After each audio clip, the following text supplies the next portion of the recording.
Hello, I'm Billy Wickman. Today we'll shine the blast light on Vancouver Film School makeup artist Louise Lockhart and her work on the short film Tin. When I heard the concept of a Wizard of Oz meets zombies movie, it was really cool. You know, taking something that's very current, which is the zombies, and taking this classic iconic movie that almost everybody on this earth has seen and mashing them together, it was just like a dream come true.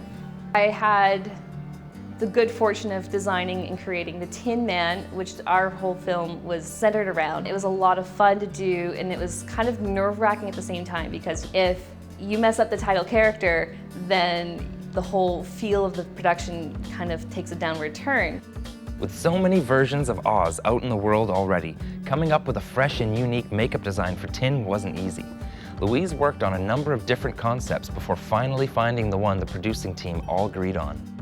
Our original concept for Tin Man was to have him made out of more scrap metal and a little bit more clumsy in his design. As we started working with the producers, especially, we started talking about the concepts and came up with the idea of making him more of a hybrid and more of like a woodsman that's made out of tin. In general, the whole makeup, we didn't want it to be cumbersome. We didn't want it to be overly thick or heavy. We didn't want him to feel like he was wearing too much makeup. Basically, after he got used to it, after the first 10 minutes, we wanted him to completely forget he was wearing it so that he could still bring that extra human feel through it. Even though we had a lot of face pieces and we had a lot of design elements to go into it, none of the concepts impeded or had made it difficult for the actors to perform. And so she really took that into the design so that the actors could still be acting without the makeup becoming a burden to their performance. The morning of, you had to glue down all the pieces, which included a full chin, full nose and eyebrows, and other little pieces throughout the whole face. That took 2 hours just in itself, and then about an hour to paint and detail and any touch-ups to do. Such an extensive makeup application can create problems. As a result, Louise and her team had to overcome a few challenges during the shoot.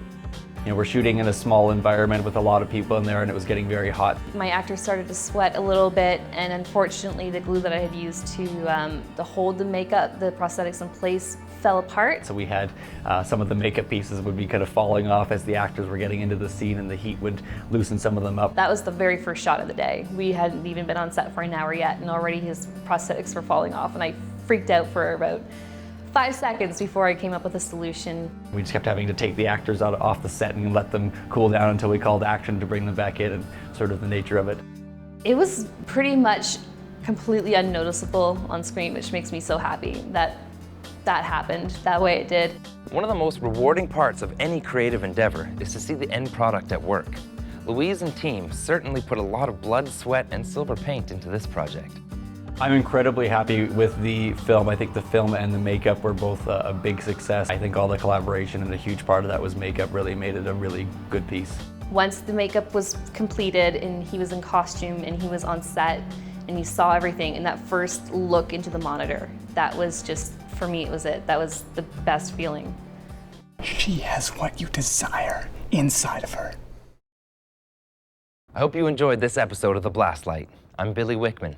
Thanks for watching, and I'll see you next time.